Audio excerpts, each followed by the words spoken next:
Recording start कर दीजिए। Good evening, everyone. Welcome to Dada's BFR Remedy Learning course. And Dada, most welcome. Good evening, Dada. And good evening to Thank all the you. members. Today, again, we are going to miss our RG, our wonderful speaker, Dr. Sonal ma'am. So let's try to fill in as nicely as she used to do. So we start with Dada. Dada.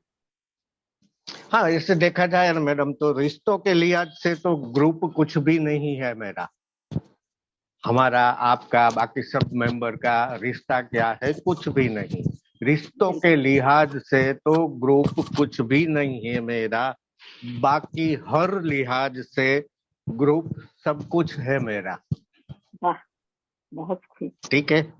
बहुत चाहत बन गई है बीएफआर मेरी। हर सांस में यूं आती जाती रहती है बीएफआर।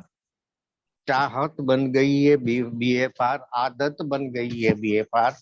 हर सांस में यूं बस गई है बीएफआर, जैसे कि इबादत बन गई है बीएफआर।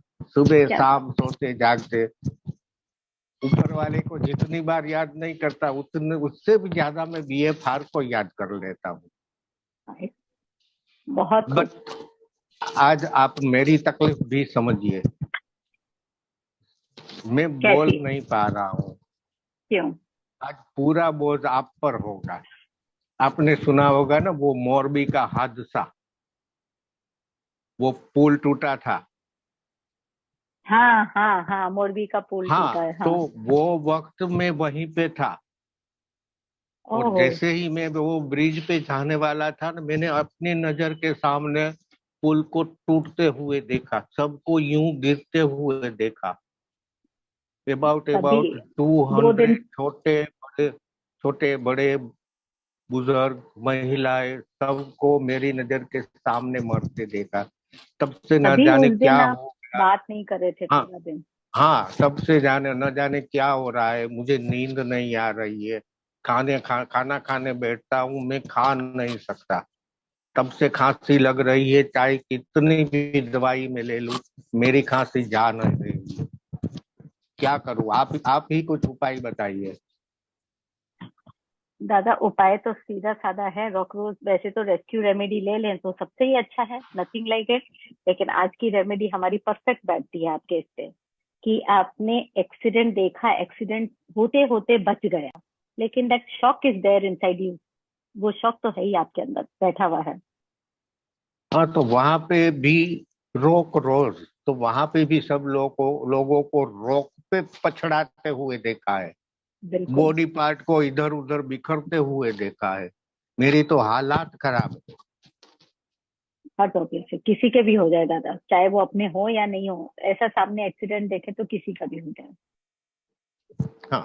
So this is our remedy. Today's remedy is Rockros, जो अनफॉर्चुनेटली दादा का एक्सपीरियंस बहुत खराब रहा है इस बार। संडे था दादा, कब था? शायद सैटरडे संडे में ही था, जब आप उस दिन काफी परेशान थे। सुबह से मैंने आपको फोन किया था। क्यों याद दिलाते हो? सॉरी दादा, प्लीज स्टार्ट। ठीक है, फिर भी वो गुलाब के साथ वो बड़ा वाला पत्थर ले ही लेता हूँ मैं। बस ये जरूरी है। हाँ, तो ठीक है मेरे प्यारे दोस्तों, ये है आज का रोक रोज, यानी कि हमारी फियर की रेमेडी। फियर कैसा फियर? भयानक सा फियर। चाहे हम उसमें फंसे हो या तो हमने उसको देखा हो, तब क्या होता है। जैसे हमने फियर रेमेडी पहले भी देखी है ना, अस्पेन है, मीमूलस है, रेड चेस्टनट है। ये सबका फियर अलग है। इसके बाद में हम देखेंगे स्टार ऑफ बेथलेहम, उसका भी फियर अलग है, बट रॉक रोज से काफी मिलता जुलता है। रॉक रोज का फियर कैसा है कि आदमी पेशेंट टेरराइज हो जाता है। हम सबको पता है टेरर क्या होता है। इतना भयानक डर इसका होता है।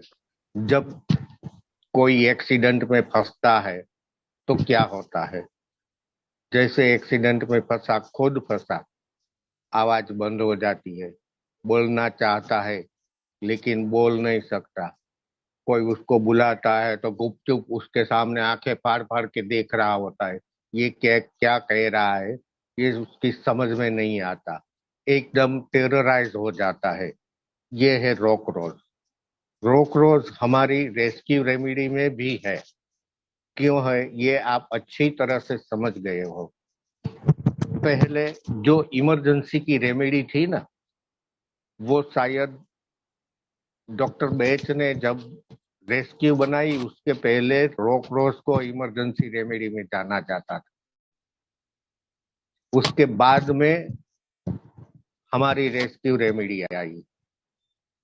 और वैसे देखा जाए ने तो डॉक्टर बेच ने क्या ब्रेन लगाया है, सबके सब इमोशंस इमरजेंसी के उसमें ले लिए हैं, और रोक रोज उनमें से भी एक है। आगे देखे तो रोक रोज के बारे में फियर के बारे में हम चाहे जितना भी बताए ना, बट एक बात ध्यान में रखो कि जब ऐसे भयानक कुछ हादसा होता है ना, वो रोक रोज है, चाहे आप उसमें फंसे हो या तो चाहे किसी ने वो देखा हो। पर जब पेशेंट एकदम से स्तब्ध हो जाता है ना, मुझे उर्दू नहीं आती, क्या बोलते हैं वो बाद में आप लोग सोचना, बट एकदम से शॉक्ड हो जाता है, अवाक हो जाता है, अवाचक हो जाता है, ये रोक रोज है। रोक रोज का की वर्ड ही है फ्रोजन और इंटेंस एक्सट्रीम फियर। फ्रोजन मतलब जिसको हम बोलते हैं ना, स्टिल हो जाना, एकदम से जम जाना, ये रोक रोज है। ये रोक रोज का फियर है। एक बात बताऊं मैं, एक बार मैं अपने बाइक से जा रहा था, कुछ मशीनी गड़बड़ी हो गई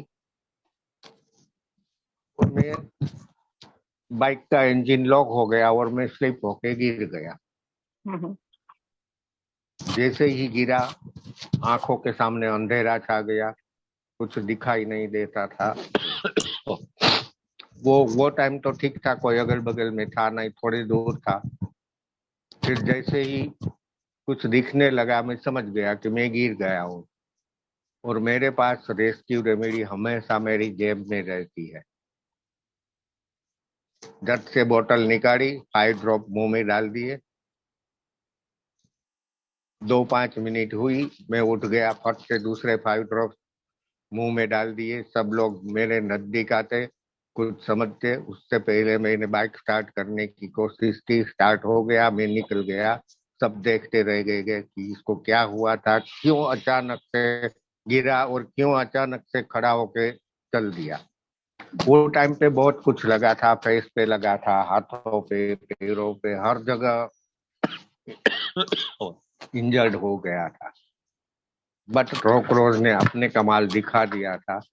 मैं थोड़ी देर में एकदम से अपने आप को कंट्रोल कर लिया और वहां से निकल गया। फिर क्लिनिक जाके जो इंजर्ड हुआ था वो ले लिया। शाम को जब घर लौटा तो देखा सबने के लगा है, क्या हुआ, मैं बोला स्लिप हो गया था और कुछ नहीं। फिर सबको कुछ, किसी को कुछ बताया नहीं था कि क्या हुआ था और क्या नहीं। तो रोक रोज आपको ऐसी इमरजेंसी के हालात में, टेरर की हालात में बहुत हेल्प करती है। बट अब जब हमारे पास रेस्क्यू आ गई है तो ओनली रोक रोज रखने की जरूरत नहीं है। बट मैं ये कहूंगा कि आपकी जेब में, आपके पर्स में, आपके घर में, आपकी क्लिनिक में, आपके पास रेस्क्यू रेमेडी तो होनी ही चाहिए। सबसे अच्छा ये है हमारा वो J1 rescue plus crab Apple, वो कॉम्बिनेशन आपको साथ में रखना चाहिए। बिल्कुल। ओके, हाँ, सॉरी मैडम, बट जैसे मैंने बताया, आज पूरा बोझ आप पर ही आएगा। यहाँ से आप कंटिन्यू कीजिए। ठीक है, फिर आप वापस आ जाइएगा। कहीं मैंने कोई चूक कर दी हो या उसको एक्सप्लेन करना हो तो आप इमीडिएटली आ जाइएगा। नहीं, वो मेरी पुरानी आदत है बीच में टांग अड़ाने की, वो तो मैं आता ही रहूंगा। हाँ, तो बस वो चलता है, वो अच्छा लगता है, पता ये चल उम्र जाता में है। ये आदत छूटने वाली नहीं है। ठीक, थैंक यू दादा सो मच। और एक तो एक बात, ये हमेशा मेरे साथ रहती है, चाहे आपको हाँ, या सभी मेंबर को जैसा लगे वैसा लगे, बट ये मेरे साथ ही रखता हूँ और मैंने देखता आज भी हूँ किसी को इसमें। सजेस्ट भी किया था कि अगर हम्म। आपको पढ़ना है तो instead of going into personality types, helper types, पूरी बुक पढ़िएगा। और हाँ आसान लैंग्वेज में, अगर हिंदी चाहिए, इंग्लिश चाहिए, तो नथिंग लाइक दिस बुक। तो कोई हाँ, बोले तो मैडम दादा तो भेज दीजिएगा। सबसे पहले एक काम कीजिए, जी। सबसे पहले हमारे ये मेंबर को बता दीजिए हाँ कितने हाँ, ग्रुप से, कितने हेल्पर से, कितना क्या है। ठीक है। बता दिया दादा, मैंने ग्रुप पे बता दिया। नहीं, अभी यहाँ ये हमारे अच्छा। सब पाकिस्तानी मेंबर को नहीं पता है ना। अच्छा ठीक है दादा। तो हाँ वो मैसेज ठीक है। वैसे वो वाला मैसेज आप फॉरवर्ड भी कर सकते हैं, हाँ, वो मैं कर बट दूंगा। हाँ, वो आप कर दीजिएगा। बट हाँ, definitely I can tell right now. तो 12 पर्सनालिटी रेमेडीज हैं हमारी। तो पर्सनालिटी हमारी, नॉट दैट की personality is bad, but our personality becomes negative due to the situation और due to any imbalance in a life. तो उनको बैलेंस करने के लिए 12 पर्सनालिटी रेमेडीज होती हैं, जिससे पता चलता है कि द पेशेंट और the person is of what type और व्हाट पर्सनालिटी टाइप। उसके बाद तो जो चाइल्डहुड में, while we are taking history, हम कभी पीछे जाते हैं, पूछते हैं कि आपकी चाइल्डहुड में क्या हुआ था, कॉलेज के टाइम पे क्या हुआ था, आपकी प्रेगनेंसी के टाइम पे क्या हुआ था। तो वो हेल्पर रेमेडीज होती हैं which goes little bit in the past. और फिर उसके बाद 19 इमोशनल, जो एग्जिस्टिंग इमोशनल प्रॉब्लम है, वो 19 हेल्प करती है। बची हुई 19 रेमेडीज हैं, वो हेल्प करती हैं। So basically we have 12, 7 and 19। तो it is just like an onion peel. तो हम सबसे पहले क्या चीज सॉल्व करते हैं, पेशेंट जो बोलता है मेरी ये तकलीफ है, तो उसकी बचपन की तकलीफ से हमें कोई लेना देना नहीं है। उसकी बचपन की तकलीफ तब जाएगी, वो कॉज होता है। तो पहले अनियन पील में पहले हम क्या छीलते हैं, पहले एकदम अंदर तो जाते नहीं है, तो पहले छिलका उतारते हैं। इन द सेम वे, तो वो जो 19 हेल्प रेमेडीज करती है फॉर द एग्जिस्टिंग प्रॉब्लम, तो पहले वो हेल्प की जाती है। उसकी हेल्प के द्वारा पहले पेशेंट को हील किया जाता है, सो दैट पेशेंट के अंदर कॉन्फिडेंस बढ़े और थोड़ा सा भी कामनेस आए, तो they are able to tell things. क्योंकि जब हम एंक्शस होते हैं या when we are in a depressive mode, so there is a blankness, we are not able to understand, we are not able to recall things, we have a habit of forgetting। तो patient असलियत बता सके, पिछले बता सके, for that 19 remedies वो दादा देते हैं अक्सर, कि वो बैलेंस हो सके। देन फिर हम एक एक करके परतें खुलती चली जाती हैं, तो पर्सनालिटी उभर के आती है। तब पता चलता है कि असली पर्सनालिटी क्या है। जब पेशेंट इम्बैलेंस होगा या सिचुएशनली खराब होगा, तो वो उसकी रियल पर्सनालिटी नहीं है। so this is how we we work with the patient। so बाकी detail you can always ask dada of course। and today's remedy is rocknose, जैसे दादा ने बोला। it is when an individual is in that mental state, but extreme fright, extreme terrorized होता है वो कोई भी चीज को लेकर। जैसे बोला ना कि दादा ने कि एक्सीडेंट होते होते बचा, so that was a terrorise thing. कि वो ये सोच रहे थे अगर मैं होता तो, पहली चीज। और दूसरी चीज, उनके सामने इतने लोग गए, so that's a terror situation।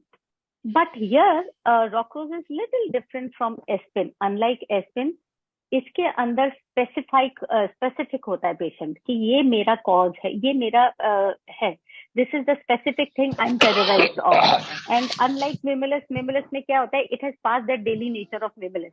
मिमलस का जो कैरेक्टर होता है, that he has pass that में लॉन्ग स्टैंडिंग जो चीजें होती है ना, हम कई बार नहीं बोलते हैं कि कोई चीज आपको हो रही है, उधर ही सॉल्व कर दो, उसको क्रॉनिक मत होने दो, उसको एक्यूट मत होने दो। तो ये एक्यूट स्टेज बोल सकते हैं कि हम लॉन्ग स्टैंडिंग जो हमारी प्रॉब्लम होती है, जब वो बहुत पुरानी हो जाती है, तो वो टेरर फॉर्म भी ले लेती है। तो unlike mimulus, it has cross that stage. And like aspen, it has got the panic is specific in nature, उसका नेचर स्पेसिफाइड होता है। और रॉकरोज के कैरेक्टरिस्टिक क्या है, रॉकरोज का characteristic you can define through brawl और get away situation. So now I will define कि in both flight and fright वाली सिचुएशन होती। So in the brawl situation और fighting reaction, you can notice extra sentiments of a person. It can be hate, जब वो brawl fight होती है, जब वो ब्रॉल सिचुएशन होती है, जब वो फाइटिंग वाली सिचुएशन होती है, क्यों होती है? या तो अनरीजनेबल बिटरनेस होती है, या हेट होता है, या फ्यूरी होती है, या अनोयंस होती है, उसके किसी के भी प्रति अनोयंस होती है, तो वो ब्रॉल वाली सिचुएशन होती है. एंड इन गेट अवे, या वो कह सकते हैं फ्लाइट सिचुएशन, या कह सकते हैं एस्केप वाली situation. In that situation you can find sentiments like desolation, vulnerability.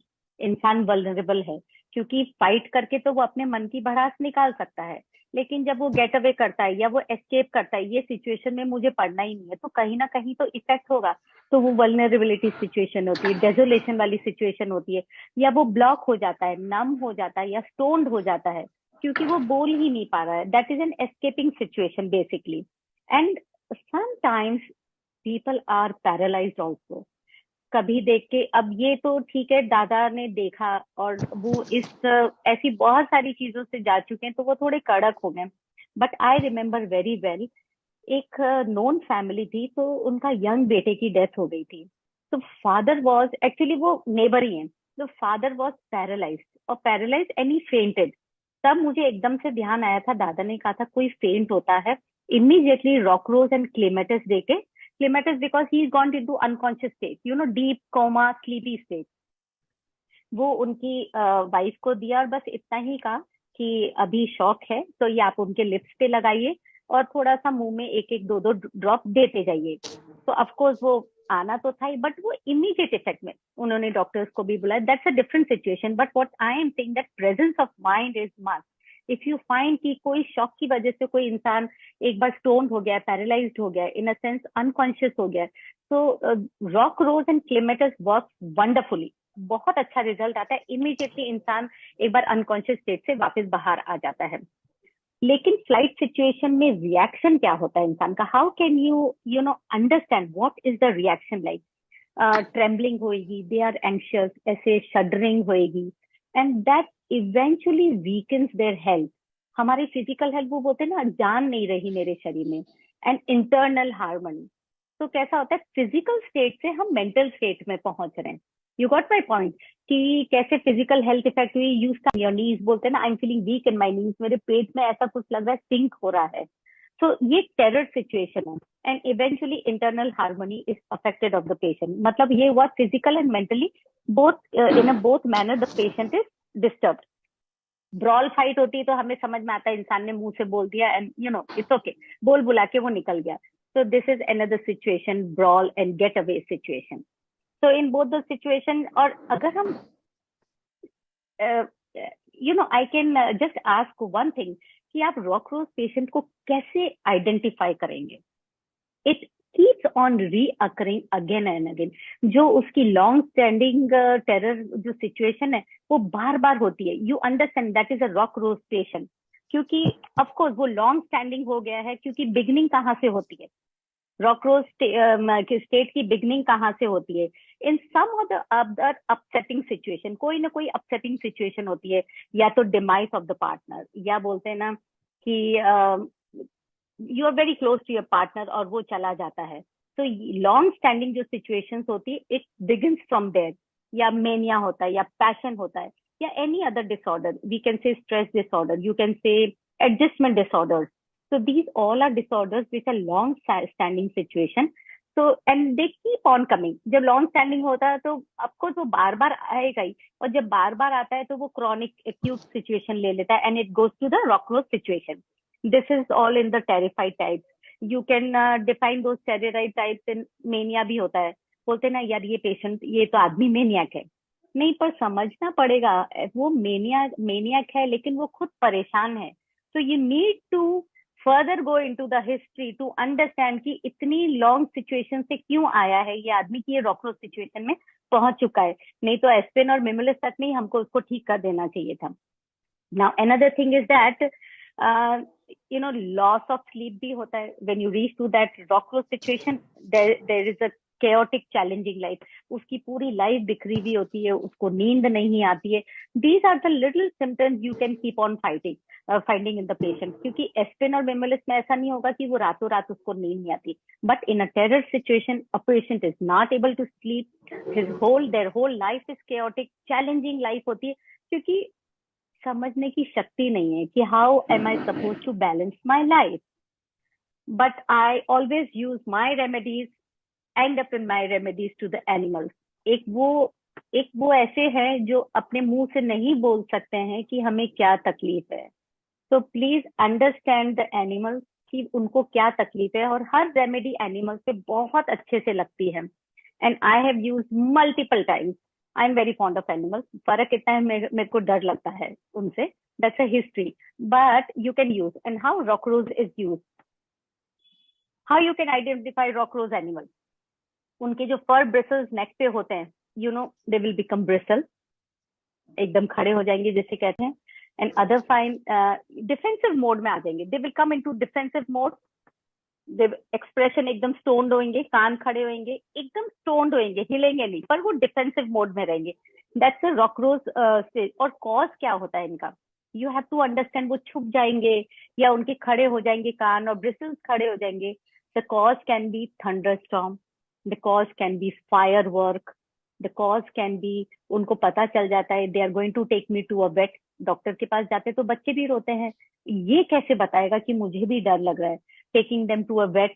और you know they are traveling through some mode. Air journey में रॉक रोज बहुत अच्छे से काम आती है, क्योंकि एयर जर्नी में कई बार मेरे हस्बैंड को तकलीफ होती है. कोई भी जरा सा भी प्लेन हिलेगा, ये तो जाने वाला है, तो वो दोनों ही अपने ही हाथ पकड़ लेते हैं. So there are some people. So rock rose is a very good remedy. और यही तकलीफ एनिमल्स को भी होती है. उनको पता चल जाता है, भान हो जाता है उनको कि हमको ट्रैवल मोड इस बार एयर है मेरा, उसको दे दीजिएगा. या इवन द स्मेल, कोई स्मेल उनको इरिटेट करती है. एंड क्यों इरिटेट करती है? Because they can recall the history that they have not been treated well some time back. अब इधर भी लॉन्ग स्टैंडिंग सिचुएशन आ गई है. अगर वो एनिमल को कोई स्मेल तकलीफ कर रही है या वेट के आ जाना, so these are all long standing thing. तो रॉक रोज दे दीजिए, थोड़ा सा आराम से धीरे से वो शांत हो जाएगा. बट ऑफकोर्स कभी एकदम एक्यूट सिचुएशन होती है तो आप हर 15 मिनट में 4-4 बूंद दे सकते हैं. It becomes easy. अदरवाइज तो ठीक है, जो हम लोग रेमेडी भेजते that's a different thing. But as far मुझे एक बार ध्यान था, व्हेन दादा was taking my first class, उन्होंने बताया था मेडिकली पास्ट में it was used as a tonic and astringent, and it was used to treat scrofula. Now I understand that scrofula is nothing but a swelling of lymph node in the neck. It is caused by TB. ये चीज उन्होंने बताई थी. मैंने कहा ये आपको कैसे आया? तो बोले कि सोचो टीबी कैसे होता है, और नेक में स्वेलिंग, एकदम गला भर जाना, आपकी गले में आवाज अटक जाती है. तब मुझे ध्यान आया कि ये कहाँ से कहाँ भी पहुंच जाते थे समझाने के लिए. तो मैंने नोट किया है. आई वुड वांट कि every person should note this, that initially traditionally rockrose was used by doctor back even in scrofula. Physical disease है लेकिन वो बहुत काम कर गई थी, as far as Dada has told me. And positively it works. It makes a person alert, agile. क्योंकि अभी हमने बात की थी कि जब रॉकरोज कंडीशन होती है, पेशेंट इम्बैलेंस हो जाता है, पूरा सारा रात जगेगा तो क्या ही तो समझ रहेगा और क्या ही याद रहेगा. And how are you going to take the history? जब आप हिस्ट्री ही नहीं ले पाएंगे पेशेंट की तो क्या रेमेडी देंगे? सो रॉकरोज दे दिया अगर आपने पहले मंथ में, considering the history of course.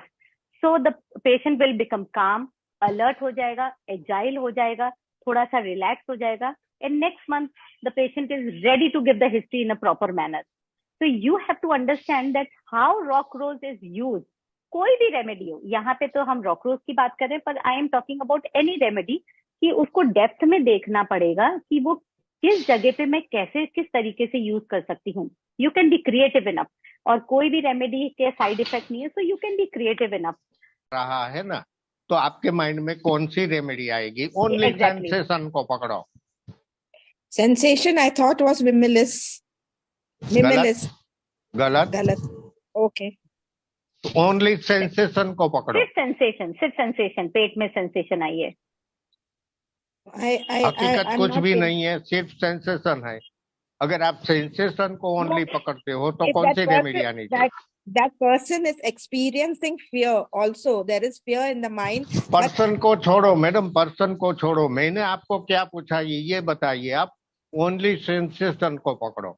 जब किसी टाइप का सेंसेशन होता है जो हकीकत से दूर है, ओनली सेंसेशन है, तो आपके I माइंड don't में फटाक से एक रेमेडी आनी चाहिए। आप तो नहीं आ पुराने रही। स्टूडेंट हो, पुराने मेंबर हो मेरा। अरे क्या मैडम, क्रेब क्या? Apple, crab apple. Crab apple. Okay. हाँ, मेरे गले में Thank you, कांटा Dada. फंसा हुआ है, मेरे पेट में बोल है, ये क्रेब एप्पल है।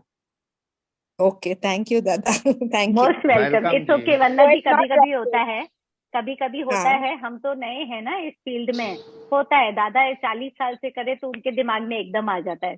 पूछ लीजिए जो पूछना है, कोई दिक्कत नहीं, नहीं बट है। कभी कभी मैं ये, आप इंग्लिश में क्या बोलते हैं, एग्रेसिव हो जाता हूँ, जैसे अभी हो गया था। no हाँ problem. चलेगा No दादा, problem. ये भी चलेगा। चलेगा चलेगा दादा. Thank okay, you, Dada. Thank Thank you, Ritu ji. Yeah. Thank you. Yeah. Doctor Shreya पूछ रही हैं दादा, एक मेल पेशेंट जब भी किसी इंटरव्यू में जाते हैं तो उन्हें स्टैमरिंग होने लगती है, ओनली इंटरव्यू में, अदरवाइज ही इज ओके, तब भी हम रॉकरोज दे सकते हैं? अब ये दादा देखिए कि इंटरव्यू में जाने से पहले या ड्यूरिंग इंटरव्यू। निर्मला श्रेया जी एक बार आप खुद आएंगी? Hello Shreya, you can unmute yourself. नहीं, देखो प्रिया जी को बोलिए कि पेशेंट को सबसे पहले तो हस्बैंड दे दे। हमने कल के या कभी दे ये सीखा था नहीं, अपन ने कि कब वो कहीं भी दूसरे, कोई नया काम शुरू हाँ, करना हो और जो टाइप का फियर है ना, वहां आपको हस्बैंड देनी चाहिए। जब हस्बैंड यस दोगे तो शायद आपको वो टाइम पे स्टैमरिंग नहीं होगा।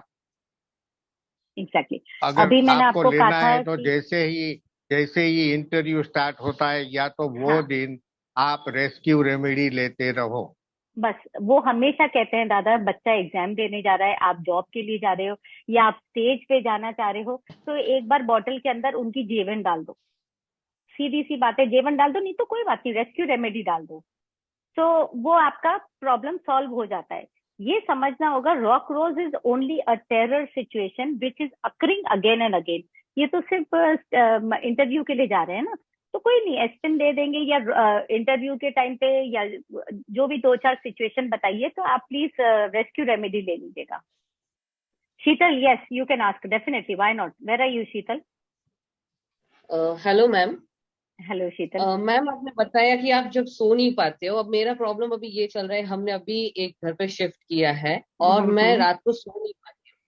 मेरा दो प्रॉब्लम है, या तो मुझे गर्मी लगे कभी भी रात को अगर मैं सो नहीं पाती हूँ तो दूसरे दिन मुझे वो स्नीजिंग हो जाता है, what I am feeling right now, या बंद होता है रूम, क्योंकि यहाँ पे ऐसा है, मेरे घर पे आदत थी कि भाई खिड़कियां खुली रहती थी, यहाँ पे बंद रखनी पड़ती है, so I can't sleep, और दूसरे दिन I start sneezing and this is problem with me, changing of temperature, मतलब गर्मी लगे तो next day I'm not able to sleep, अरे night I am not able to sleep and I start sneezing, so can I take Rockrose and Clematis?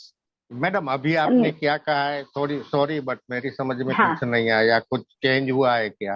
दादा, घर change हुआ है उनका, और सिचुएशन हाँ घर की चेंज हुई है। इधर उनको खिड़की बंद हाँ रखनी पड़ती है, वहां उनको खिड़की खुली रखनी पड़ती थी। तो मेजर चीज हाँ क्या है कि घर बदला है इशू। और जब वो ट्रैवल करते थे तो एकदम उनको पहले माइग्रेन होता था। Again that is a shock thing, you know, migraine happens because of things like shock, या फिर बोल सकते हैं, हम बोलते हैं आसानी से कि एसिडिटी की वजह से भी होता है, but again if you go into the history, it has got to be a shock during air journey. Migraine के टाइम पे भी आप रॉकरोज यूज कर सकते हैं। In now it is up to you to use anyway, क्योंकि आपको वो बोलते हैं ना कि ट्री इज रॉकरोज, और उसके ब्रांचेस के बारे में भी दादा ने अच्छे से समझा दिया है। And I have added this scrofula thing, उन्होंने आपको बताया नहीं बिकॉज वो भूल गए होंगे, जैसा कि उन्होंने कहा उनकी एज हो गई है, but this was the first thing he taught me, so I remembered very well and I have shared with you. So I guess मेरी तरफ से हो गया है। दादा इसमें कहीं कोई चूक रह गई हो तो प्लीज। नहीं, मैं ये कहना चाहता हूँ कि वक्त जी बहुत कम है, अगर किसी के क्वेश्चन है हाँ, बिल्कुल तो हम बिल्कुल। उसके आंसर देते हैं, वरना एक आध दो केस लेके आगे बढ़ते हैं। बिल्कुल दादा। मशाल पूछ रही हैं, 5 इयर्स की बच्ची जिसने कार्टून फिल्म में शैतान को देखा वो डर गई, वो रात भर जागती रही, न खुद सोती है न पेरेंट्स को सोने देती है, और बार बार पानी पीती है लार्ज क्वांटिटी में, और फिर बार बार यूरिन करने जाती है, तो क्या रॉकरोज हेल्प करेगी? 100%। क्योंकि वो टेरराइज हो गई है ना मैडम। किसको देख के? कार्टून में किसको देखा? शैतान को देख के, ऑफ कोर्स। तो वो टेरराइज्ड है, तो रॉकरोज दे दीजिएगा, कोई साइड इफेक्ट नहीं है, बिंदास दे दीजिएगा, थोड़े दिन रॉकरोज दे दीजिएगा, वो ठीक हो जाएगी। और प्रेफरेबली आई वुड सजेस्ट, यदि छोटे बच्चे हैं, अब बच्चे बहुत स्मार्ट होते हैं, सबके पास फोन होते हैं, but you need to spend time, quality time with your children so that they don't demand to see cartoon. क्योंकि आप कार्टून रोक नहीं सकते, या फिर आप बदल सकते हैं कि चलो ये देखो, और the best way is to please spend time with your kid. जो थोड़ा बहुत खाली टाइम मिलता है बच्चे के साथ टाइम स्पेंड कीजिए, जब तक कि उसका सोने का टाइम आ जाए। तो 4-5 साल के बच्चे को तो हम बोल भी सकते हैं अब सोने का टाइम हो गया, सो जाओ, इंस्टेड ऑफ कि आप बोले कि अच्छा थोड़ी देर कार्टून देखो फिर सो। क्योंकि जो चीज रात को देख के बच्चा सोता है वो चीज दिमाग में रह जाती है। तो रात को टीवी तो 1 घंटे पहले बंद ही हो जाना चाहिए सबका। दादा अर्चना जी पूछ रही हैं आपसे, can we make BFR liquid in metal water bottle? जहां तक हो सके आपको ग्लास बोतल में ही ये सब रखना है और मिक्स करना है। हेलो। हाँ अर्चना जी, अगर आप वैसे पूछना चाहती है तो अनम्यूट कर सकते हैं, बट अर्चना जी ने यही पूछा क्या मेटल बॉटल में बना सकते हैं, पर अगर आप कहीं जा रहे हैं, आधा लीटर की बॉटल है, तो आई वुड प्रेफर कि या तो ग्लास बॉटल ले लीजिएगा जिसमें अंदर का ग्लास का भी आता है, नहीं तो प्लास्टिक की बॉटल ले लीजिएगा, कोई दिक्कत नहीं है, उससे भी बना दीजिएगा, that is okay. Okay okay okay. Any more question? दादा कोई क्वेश्चन है नहीं, बट यस, कौन बोल रहे हैं? अमजद जी प्लीज आइए ना, ऑनलाइन आइए। अच्छा, मैं आपसे ये पूछना चाहता हूँ कि जी मैंने कहीं पढ़ा था रॉकरोज के मुतालिक कि सोते में जो लोग चलते हैं उनके लिए इसका बेहतरीन इस्तेमाल किया जा सकता है, तो क्या मैंने अमजद जी वापस बोलेंगे, आपकी आवाज क्लियर नहीं, वापस पूछिए ना प्लीज। नाइट वॉकिंग, वो लोग जो नाइट वॉकिंग चलते हैं, सोते में जो लोग चलते हैं। अच्छा सोते में दादा, सोते में जो हाँ, तो ये रॉकरोज भी हो सकता है, रॉकरोज भी हो सकता है, एग्रीमोनी भी हो सकता है। जैसे हम ठीक है सब लर्न करते हैं ना कि हॉर्नबिम की सुबह खराब होती है, मतलब होम्योपैथी के जैसे देखे तो मॉर्निंग एग्रीवेशन हॉर्नबिम होता है, वैसे ही नाइट एग्रीवेशन एग्रीमोनी होता है। तो जो सोते में चलता है उस शायद टेरराइज है, तो उसको रॉकरोज रिजल्ट देगी आपको। हाँ, लेकिन अगर आप रॉकरोज के साथ एग्रीमनी डालना चाहते हैं तो वो भी बिंदास डाल सकते हैं, उसमें कोई नुकसान नहीं है। बट अगर आप समझो यहाँ ऑलरेडी रॉकरोज देने की जगह वो आदमी एक ही बार चला था, नहीं बार बार चलता है, तो बार बार में हमारी कौन सी रेमेडी आएगी? White chestnut. इससे बेटर है A1 दे दीजिएगा और रॉकरोज। हाँ, A1 के साथ रॉकरोज ऐड कर दो जी। इसके मतलब मैंने जो पढ़ा है वो ये है कि ऐसे हालात जिसमें मरीज को अपने बचने के सारे रास्ते बंद नजर आए, यानी एक ऐसी कंडीशन में मरीज फंस गया है कि अब तमाम रास्ते उसको बंद नजर आ रहे हैं, तो वो निराशा के स्टेज में है, यहाँ रॉकरोज नहीं आएगा, आप उसको गोर्स दे सकते हो। गोर्स, ठीक है। हाँ, क्योंकि ये तो टेरर सिचुएशन के बारे में है, जो हम रॉकरोज बात कर रहे हैं सर वो टेरर सिचुएशन के बारे में है, और जो आप बात कर रहे हैं वो निराशा के बारे में है, राइट? नहीं मैम, खतरे से बचाव के लिए नहीं, इतना खौफ हो जाए उसको कि उसको बाकी तमाम रास्ते जो बंद नजर आए, टेरर इतना ज्यादा बढ़ जाए। जैसे इंसान क्या है कि वो एक्सीडेंट हो गया, जैसे दादा ने पहले बात की है, अब उसको सिर्फ अपनी वो चीज नजर आ रही है कि मैं कैसे इससे बचूंगा, तमाम रास्ते उसको बंद नजर आ रहे हैं, और कोई चीज भी खुली नजर देखो नहीं आ देखो रही। देखो वो सारा- सर जी, आप दो को मिक्स कर रहे हो। टेरर टेरर जी जी अलग चीज है, और टेरर के जी जी साथ अगर निराशा है, टेरर टेरर के स्टेज में है, बट जी जी निराशा निराशा के स्टेज में है। जब फंस जाता है, वो देखता है कि चारों ओर रास्ता बंद हो चुका है, कोई हेल्प मिलने की सब कोई टेरर स्टेज में पॉसिबिलिटी आता है। नहीं है। हाँ, जी। तो आपको पहले ये मैं समझना होगा हर कि बार बोलता हूँ ना कि मेंटल सिम्टम्स कभी अकेले नहीं हाँ, आएंगे। एक कभी के नहीं आएंगे, पीछे आपको दूसरा निकालने हैं। छिपा मिलेगा, दूसरा के पीछे तीसरा, तीसरे के पीछे चौथा। आप सभी को रेपटराइज करो, जैसे होम्योपैथी में हम करते हैं ना, प्लस प्लस प्लस, वैसे करते जाओ। आपके सामने हर रेमेडी आती जाएगी, और जितनी भी रेमेडी आई उसका कॉम्बिनेशन बना दो। ठीक है? एक छोटा सा एग्जाम्पल देती हूँ, शायद उससे आपको समझ में आ जाए। इधर एकदम फिट नहीं बैठेगा क्योंकि एकदम से मैं बता रही हूँ, बट सोचिए एक बच्चा एग्जाम के लिए जा रहा है, ठीक है, एग्जाम के लिए जा रहा है। अब वो उसको अपने पर कॉन्फिडेंस नहीं है कि मैं एग्जाम कैसे दे पाऊंगा, ये है, मैं ये हो गया तो वो हो गया तो ये हो गया, तो ये एक सिचुएशन हो गई। वो हर बार एग्जाम में फेल होता है। अब उसको ये डर है कि मेरे को अगर पापा ने घर पे मारा, मम्मी ने कर, वो टेरर सिचुएशन। तो वो बहुत सारी सिचुएशन, जब ये लॉन्ग स्टैंडिंग जब चलती रहती है ना चीजें, जो मैंने कहा कि आप रॉक रोज को कैसे आइडेंटिफाई करोगे, you can identify because it is occurring again and again. तो हमें समझना पड़ेगा कि पहले लैक ऑफ कॉन्फिडेंस है, या उसको अपने पर भरोसा नहीं रहा। जब वो बार बार वही चीज, खराब चीज होती चली जाएगी, तो वो टेरर सिचुएशन में पहुंचेगा। तो you have to talk to your patient और समझना पड़ेगा कि क्या सिचुएशन पहले है, उसको अभी फिलहाल क्या चाहिए, आपसे क्या चाहिए, तो अकॉर्डिंगली डील कीजिएगा। राइट। दादा वंदना जी पूछ रही हैं, if sensation in the stomach is experienced while having fear, is it rockrose? देखो, ये आपने ना वो मेरी लाइन पकड़ ली है वंदना, कि अगर सेंसेशन स्टमक में, ऐसे बहुत चीजों में आ सकता है, लेकिन उसके साथ मैंने ये जरूर कहा था। मैडम जी यहाँ दादा। वंदना जी को पूछिए जरा कि आपको ओनली सेंसेशन आ रहा